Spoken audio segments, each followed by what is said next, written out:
প্রাচীন মিশরীয় শাসকদের ফারাহ বলা হতো। ফারাও শব্দটি মিশরীয় ভাষার পেরাও থেকে এসেছে, যার অর্থ বড় ঘর। মিশরীয়রা বিশ্বাস করত যে ফারাওরা দেবতার পুত্র। ফারাওরা ছিলেন মিশরের রাষ্ট্র ও ধর্মের প্রধান। ফেরাউন শব্দটি আরবি ভাষা থেকে এসেছে। উভয় শব্দই একই অর্থ বহন করে।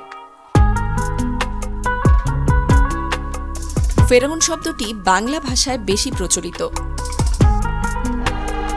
প্রাচীন মিশরীয়রা তাদের রাজাদের প্রাসাদকে ফেরাও বলে ডাকত। সময়ের সাথে সাথে সেই শব্দটি রাজাদের উপাধি হিসেবে ব্যবহৃত হতে শুরু করে। ফেরাউনরা ছিল অত্যাচারী শাসক হিসেবে পরিচিত, প্রায়শই কঠোর শাস্তি ও নির্দয় শাসন ব্যবহার করত। ফেরাউন শুনেছিল যে এক ইসরায়েলি পুরুষ সন্তান জন্ম নিতে পারে, যার মাধ্যমে তার শাসন ব্যবস্থা ভেঙে পড়বে। তাই তিনি ইসরায়েলিদের ছেলে শিশুর, যারা সেদিন জন্ম নিত, হত্যার আদেশ দেন, তবে মেয়ে শিশুদেরকে বাঁচিয়ে রাখার আদেশ দেন। আপনাদের সকলের সুস্বাস্থ্য এবং দীর্ঘায়ু কামনা করে আমি ফাতেমাতুজ জোহরা শুরু করছি আরও একটি নতুন ভিডিও। সম্পূর্ণ ভিডিওটি দেখার আমন্ত্রণ রইল। আর আমাদের ইনফো ইনসেক্ট চ্যানেলে নতুন হলে অবশ্যই সাবস্ক্রাইব করে দেবেন নতুন ভিডিওর আপডেট সবার আগে পেতে। আমরা যাকে ফেরাউন নামে চিনি, ফেরাউন যিনি প্রাচীন মিশরের এক প্রভাবশালী শাসক হিসেবে পরিচিত। আনুমানিক 1303 খ্রিস্টপূর্বাব্দে জন্মগ্রহণ করেন। তার আসল নাম ছিল রামেসেস। তিনি ছিলেন তৎকালীন মিশরের রাজা সেতি ও রানী তুয়ার পুত্র। রাজপ্রাসাদের জন্ম হবার পর থেকেই তিনি রাজত্বের উত্তরাধিকারী হিসেবে গড়ে উঠতে শুরু করেন। ফেরাউনের শৈশব কাটে রাজপ্রাসাদের বিলাসবহুল পরিবেশে।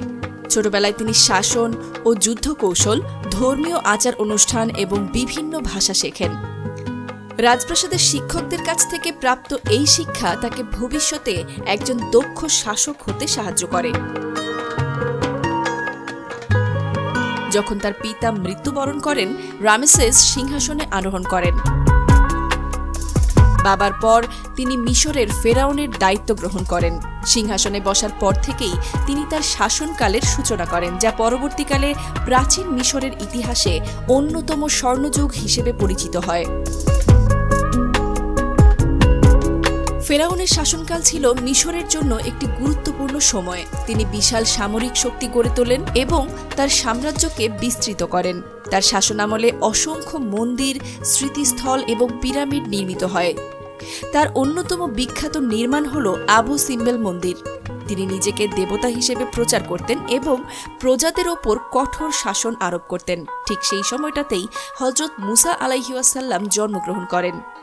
আল্লাহ তাআলা তাকে পৃথিবীতে পাঠিয়ে দেন যখন মিশরের ফেরাউন বনি ইসরায়েল জাতির উপর চরম অত্যাচার চালাচ্ছিলেন। হঠাৎ একদিন ফেরাউন একটি স্বপ্ন দেখলেন যে একজন ইসরায়েলি শিশু তার রাজত্বের পতন ঘটাবে। তাই তিনি আদেশ দেন যে সমস্ত নবজাতক পুত্র শিশুকে হত্যা করতে হবে। কিন্তু আল্লাহর পরিকল্পনা ছিল ভিন্ন। আল্লাহর নির্দেশে মুসার মা তাকে একটি ঝুড়িতে রেখে নীল নদীতে ভাসিয়ে দেন। ঝুড়িটি নদীতে ভেসে ফেরাউনের প্রাসাদের কাছে পৌঁছায়। আল্লাহ তাআলার কি অশেষ রহমত! ফেরাউনের স্ত্রী ঝুড়িটি খুঁজে পান এবং শিশুটিকে দত্তক নেন। আল্লাহর ইচ্ছায় মুসা আলাইহিওয়াসাল্লাম ফেরাউনের প্রাসাদে নিরাপদে বড় হতে থাকেন। ফেরাউনের রাজপ্রাসাদে মুসা আলাইহিওয়াসাল্লাম রাজকীয় পরিবেশে বড় হতে থাকেন। তিনি প্রাসাদের অন্যান্য শিশুদের মতোই সমস্ত সুযোগ সুবিধা পান, কিন্তু মুসা আলাইহিওয়াসাল্লাম জানতেন না যে তার আসল পরিচয় কি এবং আল্লাহ তাআলা তাকে একটি মহান উদ্দেশ্যের জন্য বেছে নিয়েছেন। মুসা আলাইহিওয়াসাল্লাম প্রাসাদের উচ্চ মানের শিক্ষা লাভ করেন। তিনি শাসন, যুদ্ধ কৌশল এবং মিশরের ধর্মীয় আচার অনুষ্ঠান সম্পর্কে জানতে থাকেন। তবে তার হৃদয়ে সব সময় একটি অস্পষ্ট অনুভূতি ছিল যে তার জীবনে কিছু বিশেষ উদ্দেশ্য আছে। একদিন তিনি জানতে পারলেন যে তিনি আসলে বনি ইসরায়েলি এবং তার আসল পরিচয় তাকে তার জনগণের প্রতি তার দায়িত্ব সম্পর্কে সচেতন করে তোলে। এদিকে ফেরাউনের অত্যাচার দিনে দিনে বাড়তে থাকল। ফেরাউন বনি ইসরায়েলদের কঠোর দাসত্বে আবদ্ধ করেছিল। তাদেরকে দিয়ে নির্মাণ কাজ করাতো, যেমন পিরামিড নির্মাণ এবং অন্যান্য শ্রমসাধ্য কাজে নিযুক্ত করা হতো তাদের। তারা ছিল ফিরাউনের আর্থিক ও শারীরিক নির্যাতনের শিকার। মুসা আলাইহিওয়াসাল্লাম বড় হলে তিনি একদিন একটি মিশরীয়কে একজন ইসরায়েলি ব্যক্তির প্রতি অত্যাচার করতে দেখেন এবং তাকে রক্ষা করতে গিয়ে মিশরীয়কে হত্যা করে ফেলেন। এই ঘটনার পর থেকে তিনি মিশর থেকে পালিয়ে মদিনা অঞ্চলে চলে যান এবং সেখানে সোয়াইব আলাইহিওয়াসাল্লাম নামে একজন বয়স্ক ব্যক্তির কন্যাকে বিয়ে করেন এবং কয়েক বছর সেখানে কাটান। আল্লাহর কাছ থেকে তিনি নবুয়ত প্রাপ্ত হন। আল্লাহ তাকে ফেরাউনের কাছে পাঠানোর নির্দেশ দেন যাতে তিনি বনি ইসরায়েলদের মুক্ত করতে পারেন। মুসা আলাইহিওয়াসাল্লাম নবুয়ত প্রাপ্তির পর আল্লাহর নির্দেশে মিশরে ফেরেন এবং ফেরাউনের কাছে যান। তার সাথে ছিলেন তার বড় ভাই হারুন আলাইহিওয়াসাল্লাম। মুসা আলাইহিওয়াসাল্লাম ফেরাউনকে আল্লাহর বাণী পৌঁছে দেন এবং তাকে বনি ইসরায়েলদের মুক্তি দিতে বলেন।